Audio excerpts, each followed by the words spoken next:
Занга академи. Чадвараа хөгжүүл ирээдүгөө бүтээ. За сайн байцгаана уу? Бизнес үйлчлэгээний салбарын бизнес эрхэлж байгаа болон бизнесээ хөгжүүлэхээр санаа зовдог хүн болгонд байгууллагынхаа үйлчлэгийг хэрхэн төгөлдржүүлэн онцгойруулах вэ? За тэр үйлчлэгийг үзүүлж байгаа ажилтнаа ажил олгогчийн зүгээс ямар дэмжлэг үзүүлснээр таны бизнес болон таны үйлчлэгээ зогсолтгүй сайжирч мөн төгс төгөлдрт илүүд өгөх вэ гэдэг асуултанд хариулахаар цуврал хичээлүүдэд бэлтгэлээ. За өнөөдрийн хичээлээр бол танай байгууллагын үйлчлэгээ ба соёлыг төлөвшүүлэх аргуудаас хамтдаа суралцсангаа бас байгууллага дээрээ хэрэгжүүлэх боломжтой аргуудыг хэлж өгөх юм аа. Энэ сургалтууд маань орчин үеийн менежментийн гол ойлголтуудыг бодит амьдрал дээр буюу Монгол улсад байгаа бизнес үйлчилгээний байгууллагууд дээр тодорхой хэмжээгээр туршигдсан арга туршлагуудаас хуваалцж байгаадаа баяртай байна. Тэгэхээр соёлыг бүрдүүлэгч нь хүмүүс боловч тухайн соёлыг хамгийн түрүүлээд маш сайн судалгаатай төлөвшүүлэх систем болгож тодорхойлох нь гол нь гэдэг. Юу гэсэн үг вэ гэхээр тэр үйлчилгээг яаж хийх юм? Ямар онцгойрол байх юм? Ямар ялгарл байх юм? Ямар дүр төрхтэй байх юм? Түүнийг дагсан ямар орчныг бүрдүүлэх юм? Тэр орчинд ажилтан өөрөө ямар дүр төрхтэй оролцох вэ гэдгийг бүх тэр системийг бүрдүүлэх асуудлыг ажил олгогч та, байгууллагын эзэн, бизнес эрхлэгч та бидан шийдэх, багаараа ярилцсан тодорхойлдог. Энийг надаар хэлэлцдэг мэдэх бах. Гэхдээ энэ дээр танд мартаж сансан болоод дахиж хэрэгжүүлэх эсвэл санаа аваад бодит амьдрал дээр байгууллагын үйлчлэгээ сайжруулахад хэрэгтэй аргуудыг энэ хичээлийн үр дүнд бүгдээрээ хэрэгжүүлэх аргуудтай болно. За бидний нэг хэвшмэл нэг ойлголт байгаа. Тэр нь юу вэ гэхээр хаан байх ойлголт. Тэгэхээр үйлчлүүлэгч хаан байх энэ систем нуран үнснийг бол бид нар олон үйлчлэгээний байгууллагын хэцүү кейсүүд дээрээс харж байна. Яг тэгвэл үйлчлүүлэгчийг хит дөвийлгсэн үйлчлэгээний системийг нэвтрүүлэхийг оролдоод тэр нь нуруу унж. Яагад гэвэл тэр үйлчилгээг бүр хийж байгаа ажилтан өөрөө, гүйцэтгэж байгаа ажилтан өөрөө соёлын хэв маягийг бүрдүүлэгч гол дүрм. Харин үйлчлүүлэгч тухайн бүтээгдэхүүнийг авж байгаа сонгогч, худалдан авагч, үйлчлэгийг хэрэглэгч болж хувирж байгаа. Тэр хуучин 90-ийг харьцах нь 1 байсан бол одоо 50% эрхтэйгээр энэ оролцох харилцааг үйлчилгээний харилцаа дүр төрх гэж үзээд байгаа. Тэгэхээр та нэгдүгээрт нь ажил олгогчийнхаа хувьд миний үйлчилгээний системийг бүрдүүлэхэд 50% нь хамгаалалт, ажиллах нөхцөл, систем, за дээрэс нь тухайн ажилтны үйлчилгээг ая тухтай сэтгэл хангалуун гүйцэтгэхэд миний зүгээс юу хийх шаардлагатай вэ гэдэг нь нэгдүгээр асуулт. Хоёрдугаарт нь тэр харилцааны гол дүр болох үйлчлүүлэгчийн ая тухайг дараагийн 50% нь бодож үзснээр энэ тэнцүү бас алдаа мадаг багтай систем бий болно гэсэн санааг хэлэх гээд байна. За тэгвэл үйлчилгээ гэдэг зүйл бол гарт баригдаж, нүдэнд үзэгдэж, за мөн дээрэс нь яг мэдрэгдэх төвшөндөө очихд энэ бол ямар нэгэн ажилтнаар чинь эсвэл танаа системийг бий болгосон өдөр тутмын ажлын гүйцэтгэлээр харагдана уу гэхээс биш цаасан дээр тавьсан систем чинь яг оновчтой болно гэдэг боломж бол байхгүй. Тийм болохоор бүгдээрээ хамгийн түрүүлээд өнөөдрийн хичээлээр 4 зүйлийг ойлгох буюу 4 зүйлийн асуудлыг шийдэхэд төвлөрнө. Нэгдүгээрт нь үйлчилгээний системээ бий болгох буюу системийг бий болгох, дээрээс нь тэр үйлчилгээний яаж хийх юм, ямар судалгаан дээр, ямар хэрэглэгчдэд хэрхэн үзүүлэх вэ гэдэг л цаасан баримт бичиг бол үйлчилгээний стандарт буюу систем чинь. Тэрийг соёл болгож хувирлдаг, хэв маяг болгож хувиргадаг зүйл бол танаа баг хамт олон чинь. Харин ажил олгогч бизнес эрхлэгч та өөрөө тэрнийг айл болох том цар хүрээнд дээрээс нь зураглан жижиг деталь руу томруулагч шилээр харах мэт илүү гүн гүнзгий нарийн төлөвлөж өгөх системийг засаглах нь таны үүрэг байна. Тэгэхээр бид ингэж чадж гэнэ үү гэхээр зарим талдаа сайжруулмаар алдаа мадагтай хийцэн байдаг. Зарим талдаа зарим зүйлийг орхигдуулсан байдаг. Тийм учраас таны санаа зовох зүйлгүй эхлээд бий болгосон систем чинь төгс төгөлдөр байна гэдэгт хит их найдахгүйгээр хит их тэр системээр удаан явуулахгүйгээр ажилтнуудын оролцоотойгоор багийн оролцоотойгоор сайжруулалт хийснээрээ харин таны үйлчилгээ илүү сайн цаашаа доктортой соёлч нь бэхжнэ гэдгийг хэлэх гээд байна. Тийм ч учраас олон байгууллагууд ялангуяа Монголын үйлчилгээний байгууллагуудаас гадна дэлхийд үйлчилгээний соёлоороо тэргүүлэгч Японы менежмент, Америк, Европын энэ менежментүүдийн гол зүйл нь Монгол оронд байгаа дээрэс нь монголчууд бидний үйлчлүүлж байгаа үйлчлүүлэгчийн харизм өөрөө монголчууд гэдэг чинь нэг өөр болоо. Тийм болохоор үйлчлүүлж байгаа хүмүүсийн харизм, соёл, тэр хүмүүсийн хандлагт нийцсэн хэрнээ танаа байгууллагын онцгойлыг харуулсан үйлчилгээ гэдэг бол хамгийн төгс төгөлдрөд тэмүүлсэн үйлчилгээний систем болох. Тэгэхээр байгууллагын үйлчилгээний төрхийг нь бүрдүүлэх асуудал дээр хэд хэдхэн санаа байна. Та энэ санааг хэрэгжүүлсэний дараа танаа байгууллагаар ямар өөрчлөлтүүд гарч болох вэ гэдгийг үнэлж болно. За дараагийнх нь хэм хэмжээг зөв тогтоох.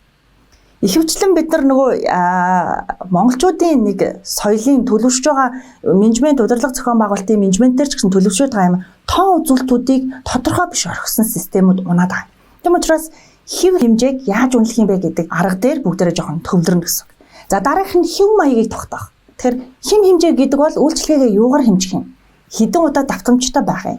Яаж хүргэх юм гэдгийг тоо үзүүлэлтээр харж байгаа бол хэв маяг гэдэг нь нөгөө ажилбаруудын ажиллах дистаралал, технологиуд, аргачлалууд болж таарч. За түүний дараа үйлчилгээний орчин бүрдүүлэх гэж. Тэгэхээр хүн их сонирхолтой бодгол юм байна л да. Нэгдүгээрт нь тэр хүний тархин буюу хамгийн түрүүлээд үйлчилгээг авж байгаа тэр орчин нөхцөлд орж ирэхдээ дүрсэн мэдээллээс мэдрэмжийг авчдаг. Өөрөөр хэлбэл танаа байгууллагын систем үйлчилж эхлэхээс өмнө танаа байгууллагын орчин нөхцөл тэр үйлчлүүлэгчдэд анхны мэдчилгээг хүргэдэг гэсэн. Тийм ч учраас одоо гайхамшигтай орчин эсвэл санаанд оромгүй содон орчныг зорин үйлчлүүлдэг, эсвэл яадаг орхоор тав тухыг мэдэрдэг орчныг үйлчлүүлэгчид улам ихээр эрен хайсаар байна. Тийм учраас бид нар энэ хичээл дээрээ үйлчлэгээний орчныг бүрдүүлэхдээ таны санаж бас нэрээс анхааруулжтай зүйлүүдийг дахин сануулах гэж байна. За бүтээгдэхүүн хүн гэдэг хоёр зүйл нийлж байж таны онцгойлыг бий болгоно гэдгийг нэгдүгээрт нь олго.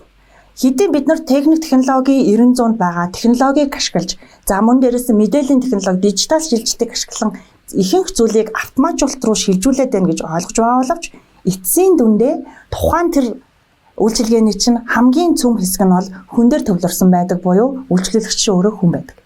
Тэгэхээр яг нь та үйлчилгээгээ бүрэн хэмжээнд автоматжуулсан байлаач таны харилцаж байгаа, өгөх гэж байгаа бүтээгдэхүүн санал болгож байгаа субъект бол хүн. Тэм учраас үйлчлүүлэгчдэд одоо сэтгэлд нь хоногшруулах дүрсэн мэдээлэл мэдрэмжийн нийлбэр гэдэг бол орчин. Тэгээ энгийнээр яриа л да одоо нэг хичээл дээр аягүй их дүрсэн мэдээлэл гэж ярина, орчны бүрдүүлэлт гэж ярина.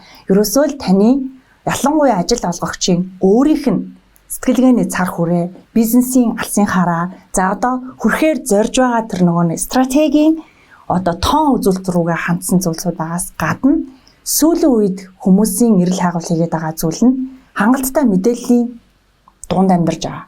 Хангалттай дижитал буюу виртуал орчинд ямар нэгэн орчныг хайлтгүйгээр одоо нэг л хайлтаар хийгээд тэр орчныг сошиалоос харж болж байгаа ийм үед нөгөө бодит хаанаас жирж хайж олохгүйгээр орчныг бүрдүүлсэн үү гэдэг нэгдүгээр асуулт. Тийм ч учраас үйлчилгээний байгууллагуудын ихэнх нь ялангуяа орчныг бүрдүүлэхдээ маш их анхаарж байгаа нь харагдаж байгаа. Тэгвэл хямд зардалтайгаар хамгийн боломжит хэмжээгээр хамгийн мэрэгжлийн түвшинд үзүүлэх онцгойлол өнгө, хэв маяг, хэлбэр, за бүтээгдэхүүний тэр нөгөө нэг өөрийнх нь дүр төрх юу вэ гэдэг дээр нэг. За олон хичээлүүд юм уу эсвэл олон одоо ингээд мэдээллийн их сурвалжуудаас та бүхэн хангалттай мэдээлэл авсан байгаа учраас бас нэг одоо заавал анхаарах хэрэгтэй нэг дөрвөн чухал зүйлийг энэ орчин дээр хэлэх гээд байгаа. Нэгдүгээрт нь өнгө. Яагаад өнгөний тухай ойлголтыг үйлчилгээн дээр бүр тод томруунаар тавьдгийм бэ гэхээр ихэнх байгууллагын брендинг дээр өнгөний тухай ойлголтыг авчгаад яг орчныг бүрдүүлэхээр дээрэс нь үйлчлүүлэгч ажилтан хоёрын харилцааг бүрдүүлж байгаа ажилтны дүр төрхийг бүрдүүлэх хувцлалтан дээр бид нар алдаа гаргах тохиолдлууд маш их байдаг. Тэр өнгө гэдэг маань өөрөө хүйтэн, за мөн дулаан гэдэг хоёр төрлийн ангилалд хуваагдахаас гадна дотор нь маш олон төрлөөр хуваагдж байдаг. Тэгэхээр 50 мэдрэмжийг төрүүлэх үү, эсвэл хурдан шуурхаг эрхэмлж байгаа мó, эсвэл итгэл даах одоо үйлчилгээг санал болгож байгаа мó, эсвэл дахин сэтгэл татагдмаар үйлчилгээг бий болгох гэж байгаа мó гэдгээс шалтгаалan өнгөний нарийн судалгаануудыг хийж араа гэж хэлэх гээд. Дараагийнх нь дуу чимээ бас сонсох мэдрэмж. Яагаад энэ байна вэ гэхээр бид нар чинь одоо яадгийн амтэн ч юм уу эсвэл амьгүй механик зүйлсүүд дээр тэр хүмүүс тэр зүйлсүүдийн хэр их мэдрэмж авч яах вэ гэдгийг үнэлэх биш. Яг амьд тухайн мэдрэмжээс шалтгаалаад сонголтуудыг хийдэг хүн төрөлхтөнд үйлчлэгээ санал болгож байгаа. Тэр хүмүүс ерөөсөө хамгийн эхлээд мэдээллийн буюу орчны мэдээллийн 70% дүрсэн мэдээлэлээс мэдрэмж аваад хариу үйлдэл үзүүлж байдаг. Дараагийнх нь хэр их дуу чимээ, ямар дуу чимээ сонсож, ямар давтамжийн дуу чимээг хүлээн авч байна вэ гэдгээс таата болон таагүй мэдрэмж төрүүлж байна. Тийм учраас одоо ихэнх үйлчлэгээний байгууллага дээр гэрэл, өнгө, түүний дараа орчны дуу ордог болсон. Тэгэхээр эрхэм бизнес эрхлэгч та бүхэн маш сайхан орчныг бүрдүүлсэн мөртлөө танаахыг зорин ирэх, эсвэл танаад байгаа ажилтнууд, эсвэл танаахаар үйлчлүүлж байгаа хүмүүсийн ая тухын асуудлыг дуу чимээний үзүүлэлтээр заавал сэтгэл ханамжийн судалгаанд оруулж өгөөрэй. Ингэснээр бид нар нөгөө нэг сонсох мэдрэмжээр дамжуулан эргүүлэн одоо үйлчлүүлэгчээ татах, тэгээ бас соёлынхаа бүрдлэсгийг бас давтагдшгүй болгож хувиргахад танай байгууллагын бэкграунд буюу арын дуу чимээ маш их нөлөөтэй. Тэгээд одоо анзаарч үзсэн бол гадуур явхад томоохон дэлхийн брендинг, дистрибьютор томоохон дэлгүүрүүд, за олон улсын сүлжээ ресторанууд, олон улсын сүлжээ одоо яг нөгөө дэлхийд даяар салбаруудаа нээсэн нэгдсэн стандартаар явуулдаг бизнесүүд сайн анзаарвал өнгөтэй дуутай байдаг. Тэгэхээр бид ч гэсэндээ энийг тодорхой хэмжээнд судалсны үндсэн дээр энэ сонсох мэдрэмжээр дамжуулан давтагдшгүй төрхийг бүрдүүлж болох юм аа гэж. За ингэсний дараа нэг зүйл аа. Одоо харин яг жинхэнэ үйлчлүүлэгчтэйгээ харилцах үйлчилгээний ажилтны дүрсэн мэдээлэл. Тэгээд дүрсэн мэдээлэл гэж хэлээд байгаа нь яагаад ингэж хэлж байгаа юм гэхээр хувцлалт гэдэг жижиг ойлголт руу орчхоор хүмүүс тийм дотор зөвхөн үйлчлэгээний ажилтны хувцсны сонголт, загвар, харагдах байдал дээр анхаараад туушраад хитрхийх зарлага гаргаад эхэлждэг бизнес эрхлэгч. Харин энэ дүрсэн мэдээлэл гэдэг дээр үгээр үйлчлэгээний ажилтны хувцс гэдэг бол зөвхөн нэг хэсэг. Түүний дараа тэр үйлчлэгээний ажилтныг гаргаж байгаа дүр төрх, хөдөлгөөний донж, хоёрдугаарт нь харц, гуравдугаарт нь хөлийн хөдөлгөөн, гарын хөдөлгөөн, дээрэс нь одоо яадгийн дүр төрх бүрдүүлэх тэр бусад бүхэл биеийн бүхэл хэсэг орж ирж байгаамаа гэдгийг ойлгож бүрэн зохицоор. Тэгэхээр нэлээд хэдэн бизнесийн байгууллагуудаар буюу ерөөдөө нэг 100 орчим бизнесийн байгууллагуудын нэг болон цоврал сургалтуудыг явуулж байгаа одоо энэ туршлагуудаас харахад үйлчилгээний дүр төрх гэдгийг ерөөсөө л үйлчилгээний ажилтны ажлын хувцас гэдэг ойлголтод байгаад идэх нь ихэнх ажил олгогчдын алдаад байгаа хэсэг гэж би хараад байна. Тийм учраас дүрсэн мэдээлэл буюу хөдөлгөөний хэм маяг, хөдөлж байгаа донж маяг, харц, тэгээд үйлдэлийн хэмнэл хүртэл танай ажилтны дүрсэн мэдээлэлд ордог. Эдгээр асуудлыг гээчээг байгаа санаарай. За түүний дараа ахиад энэ дүрсэн мэдээллээс онцгой наривчлан салгаж авах юм бол биеийн хилэмж. Тэгэхээр энэ хичээл бол ажил олгогч бизнес эрхлэгч дээрээс нь ахлах за удирдах төвчнийхээ ажилтнуудаа ч гэсэн хуваалцаж болох сургалт юм. Тэгэхээр биеийн хилэмж гэдэг бол хамгийн түрүүлээ соёлыг бий болгож байгаа энэ бизнесийн харилцааны үйлчилгээний салбарт танаас шалтгаална. Ажил олгогч бизнес эрхлэгч таны харизмаас маргах гэж оролдож магадгүй л дээ. Надтай тийм ч хамаатай гэж юу? Тусдаа би систем байгуулахчаад би өөрөө дураараа эсвэл би өөрөө үйлчилгээний одоо яг төвшөндөө ажиллахгүй шүү дээ гэж бодож байгаа бол үгүй гэж хэлмээр. Яагтвэл ихэнх соёлыг харахад яг тухайн компани топ лидерийн харизм соёлд нэвтрэх эрсдэл маш их байдаг. Тэм учраас үйлчилгээний салбаруудаа ялангуяа та тэр салбаруудаа явсан системээ ажил олгогч та өөрөө очихдоо эсвэл ажлын байран дээр шалгалт явуулахдаа эсвэл яадгийн тодорхой хэмжээнд үйлчлүүлэгч юм уу эсвэл яадгийн хүндлэнгийн хяналтаар очихдоо өөрөө системийнхаа нэг хэсэг болж хувцлаж хөдөлж илэрхийлэмжээ анхаарах нь бас чухал. Ихэнх ажил олгогчдын нэг орхигдуулаад байдаг зүйл нь маш сайн системтэй байдаг. Маш сайн дунд шатны болон анхан шатны удирдлагатай байдаг. Өөрөө очихдоо энэ системээ нэг хэсэг нь болж чаддаг. Тэгэхээр таны үг үйлдэл болон биеийн хилэмж бүстөө яг таны үйлчилгээний идеал дүр төрхийг танаас харж бас үлгэрлэж явдаг гэдгийг бас ажил олгогч нар маань санах нь зүйтэй. Өөрөөр хэлбэл та өөрөө үйлчилгээнийхээ системийн бас нэгэн дүр төрхөө гэдгээ санаарай. За энэ одоо слайдыг ч юм уу энэ санааг хэлэнгүүт ихэнх ажил олгогч маань би анхан шатн дээр очидлоо эсвэл очиж ажилтлаа маш их хугацааг одоо аавн дээрэс нь эсвэл тэр болгоныг санахад хэцүү шүү дээ гэж бодож иж магадгүй. Гэхдээ хамгийн түрүүлээд таны төсөөллөөс бий болсон үйлчилгээ гэдгийг санахад та илүү төхөнтэй болж байгаа.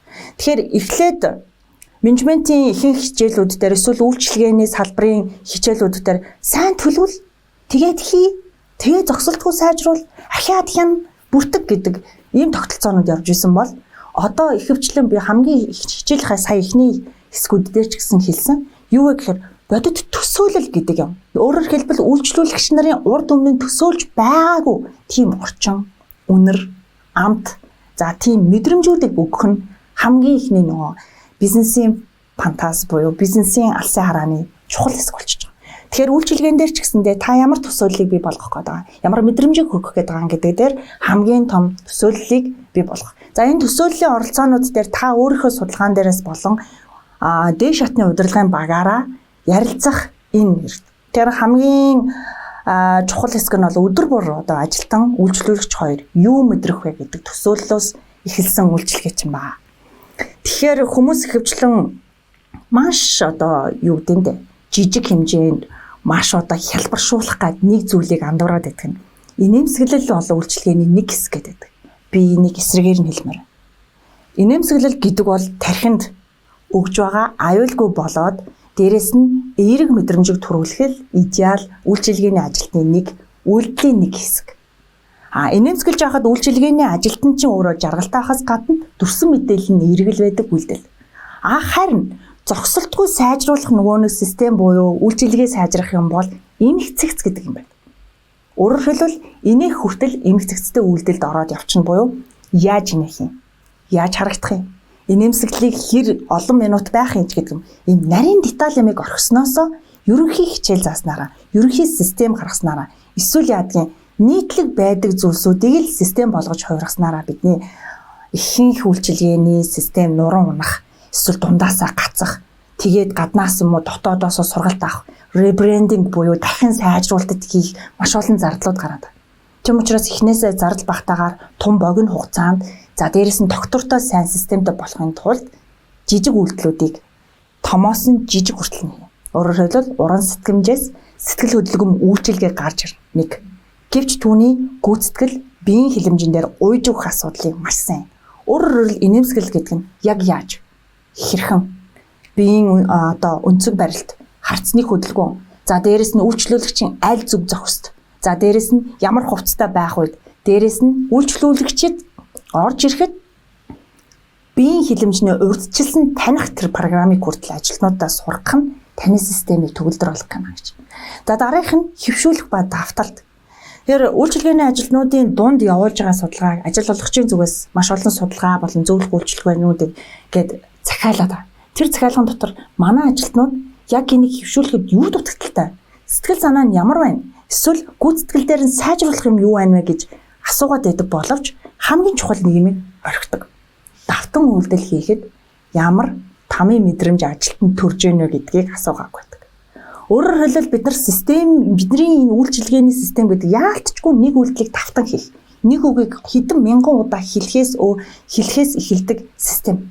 Тэм учраас энэ давтан үйлдэл хийх үед ажилтнанд ямар нерв стресс эсвэл тэр нөгөө стрессийн хэмжээг даван туулаад зүгээр өдөр болгон шүдэ авах мэт, хоол идэх мэт, хайртай хүмүүстэйгээ мэдлэх мэт ажиллах нэг хэсэг болтол 1-3 сар байдаг. Тэгэхээр бид нар системдээ нөгөө шинэ ажилтныг боожуулах анхны зөвшөөрлөх сургалтын системээ алдаад шууд супер ажилтан бэлтгэх системийг бий болгох гэдэг. Бас энэ тал дээр бас анхаарах. Дээрэс нь тэгвэл энэ системийг хэрхэн бий болгох вэ гэж. Хэрхэн? Хичээл болгон дээр бид нар тодорхой аргачлал болон тодорхой яг анхан шатны баг командтай юм уу байгууллагаас систем сайжруулах болох аргыг хэлж өгөхийг хичээлүүдэд бэлтгэж байгаа. Тэгэхээр шатлсан системийн арга гэж. Нэгдүгээрт нь өдөр бүрийн сайжруулалт буюу өдөрт ер нь 8 цаг юм эсвэл үйлчилгээний байгууллагууд 24 цагаар үйлчилгээ хийдэг. Эсвэл яадгийн онлайн талбар дээр үйлчилгээгээ явуулдаг. Эсвэл контентын зах зээл дээр ажилладаг. Аль ч зах зээл дээр ажилладаг байсан гэсэн өдөр бүрийн 5-аас 10 минутын сайжруулалтын зарчмыг хэрэгжүүлээсэй гэж хүсэж байгаа. Өөрөөр хэлбэл ажил эхлэх, ажлын төгсгөл 5-аас 10 минут. Юу болсон, юун дээр алдсан, юуг сайжруулах вэ? Маргааш яаж өөрөөр хэрэгжүүлж үзэж болох вэ? Анхан шатны удирдлага болон ажил олгогчийн гол ажлаа дүгнж, хянаж, харах тэр хянах самбар буюу дашбордон дээр байх зүйл сайжруулалтаа хийсэн үгүй юу гэж. Тэгэхээр бид нар өглөө хийчээд байдаг мөртлөө орой буюу ажил төгсгөд хийх сайжруулалтыг мартснараа систем нуруу унаад. Танд үйлчилгээнийхээ талбарыг ажилтнаа баг нэгжээ үйлчилгээний чанарыг өглөөдөө ажил эхлэхэд буюу ажил төгсгөд сайжруулалтын 5-10 минут байна уу? Байдгүй бол хэрэгжүүлээрэй. Дараагийнх нь өдөр тутмын чиглүүлэлт. Тэгэхээр ажилтан болон таны баг хамт олон таны үйлчилгээг хийж байгаа тэр хэрэгжүүлэгч нэгж буюу шатчны удирдлагууд за ажилтан өөрөө өдөр тутам хийх тэр нэг дарамтнаас гадна өдөр тутмын чиглүүлгийг даван туулах сэтгэл зүйн хатыг бэлдэх уян хатан систем.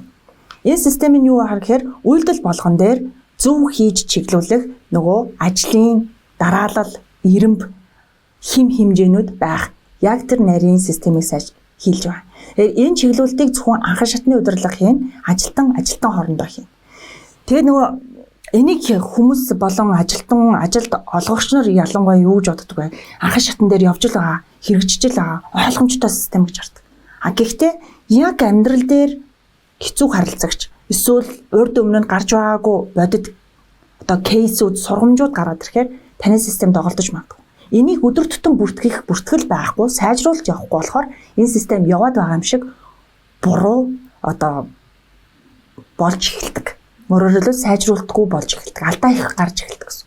Дараагийнх нь өдөр тутмын оновчлол буюу яг ингээд урд өмнө гарч ирээгүй системээ туршиж үзээгүй буюу яг урд өмнө гарч ирээгүй тийм алдаанууд гараад ирвэл тэрийг сайжруулах юмыг дандаа хийж байгаа. Тэгэхээр энийг өөрөө та бас яаж хэлбархан хийж болох вэ гэхээр өдөр тутмын бүрдүүлэлтийг хийж байгаа анхан шатны удирдлагуудын чадахжуулах чиглүүлэлтийн сургалтуудыг дунд шатнаас илүү хийх гэдэг. Дараагийнх нь өдөр бүрийн сургамжаас суралцах гэж. Өдөр тутмын сайжруулалтыг хийхдээ сургамжуудаас суралцах арга дээр юу вэ гэхээр өдөр тутмын кейс цуглуулалт буюу тэр нөгөө гарсан үйлдэлүүдийг цуглуулад тэндээсээ эргүүлээ сайжруулах замуудыг гаргаж өгөх. Энийг нь дээд шатны удирдлага дээр ярьж байдаг ийм асуудлыг бас хиймээ. Дараагийнх нь өдөр бүр урамшуул гэж.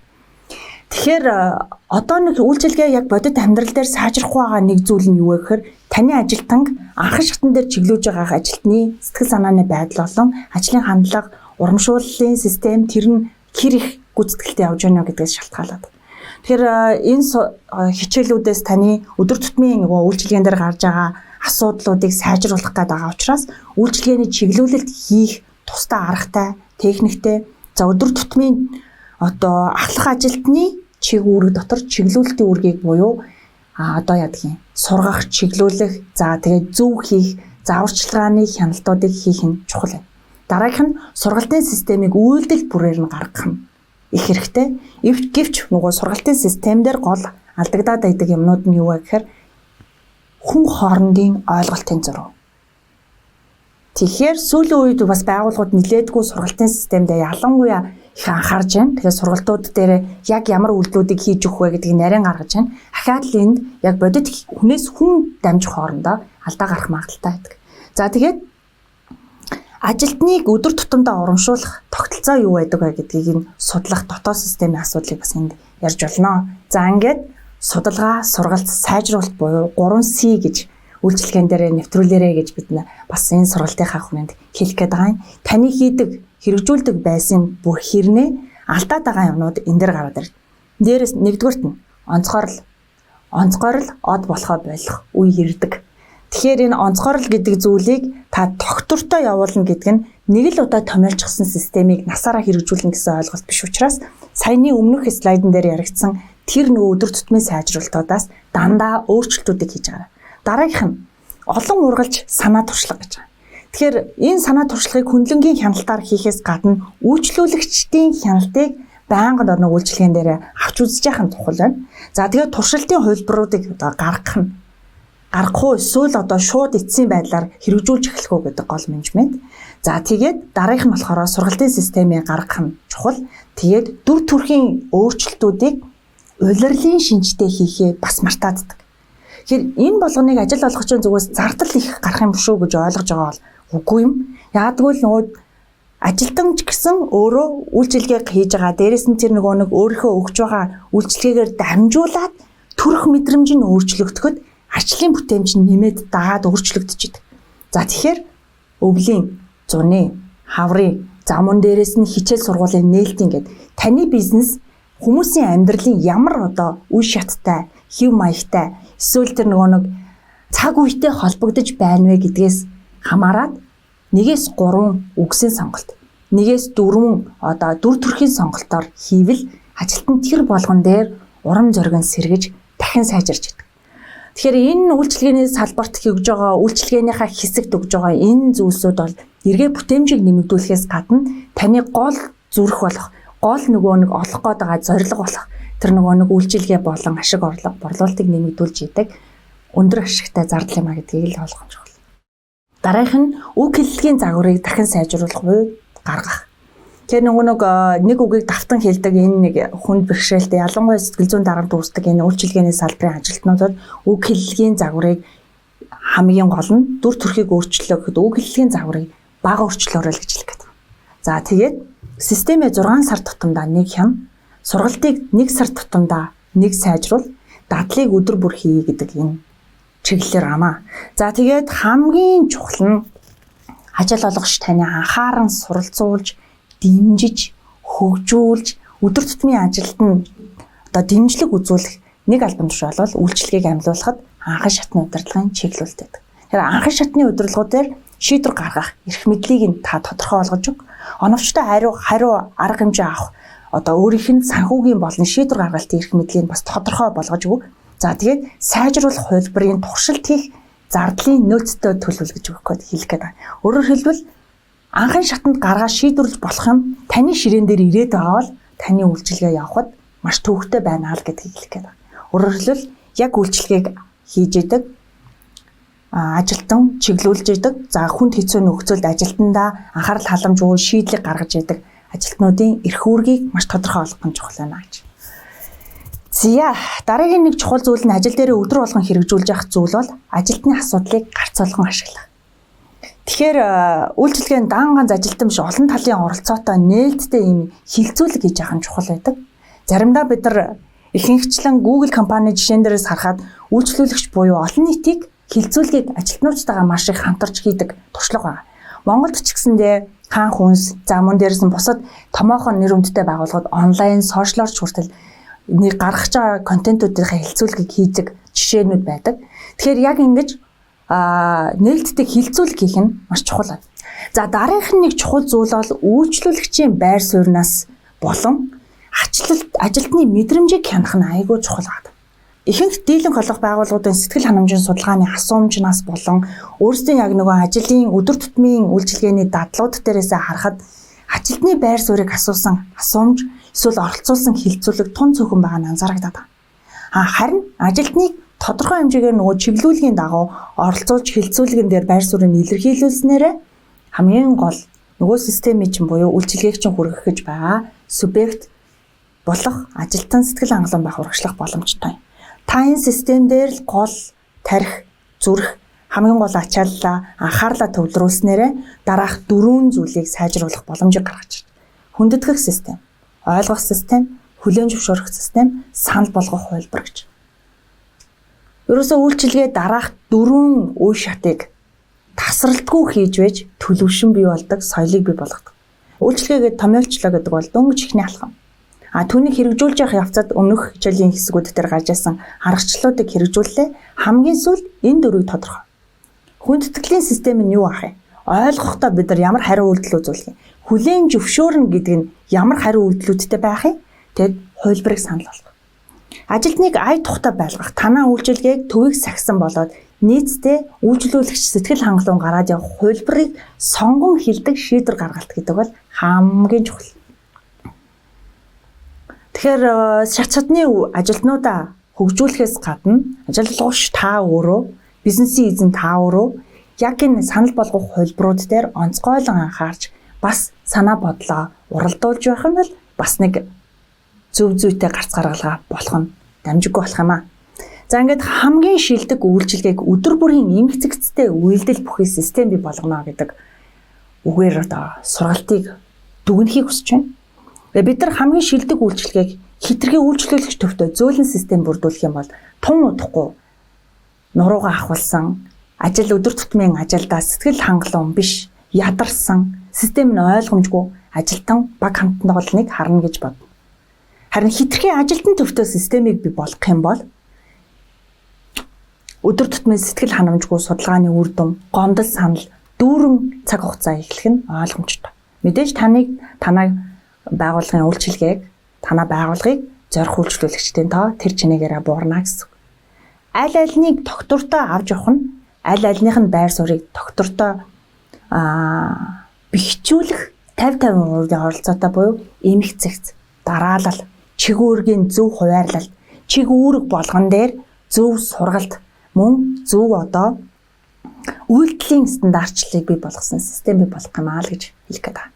Тэгэхээр ажил олгогч танд маш таны төсөөллөөс бий болсон таны үйлчилгээ, таны бизнес төлөвлөлтөн дээр амилж системэн дээр илүү одоо бодит бие олж харин яг жинхэнэ үйлчилгээ үзүүлэх тэр орчинд яг болох ус эсэх нь шийдвэрлэгдэж байна. Тийм учраас та бүхэн үйлчилгээнд дээр нэмэлтээр сайжруулах асуудлууд байх юм бол дээрх хичээл дээр гарсан өмнөх аргачлалуудыг туршаад үзээрэй. Өдөр тутмын сайжруулалтын хяналтын системийг сайжруулснараа бид нар энэ үйлчилгээний соёлыг төлөвшүүлэх цорынгац бас нилээдгүй үр дүнтэй аргачлалд орох юм аа. За ингээд анхаарал тавьсанд баярлалаа. Үргэлжлүүлэн зангийн ах тамтайгаа үргэлж хамт байгаарай.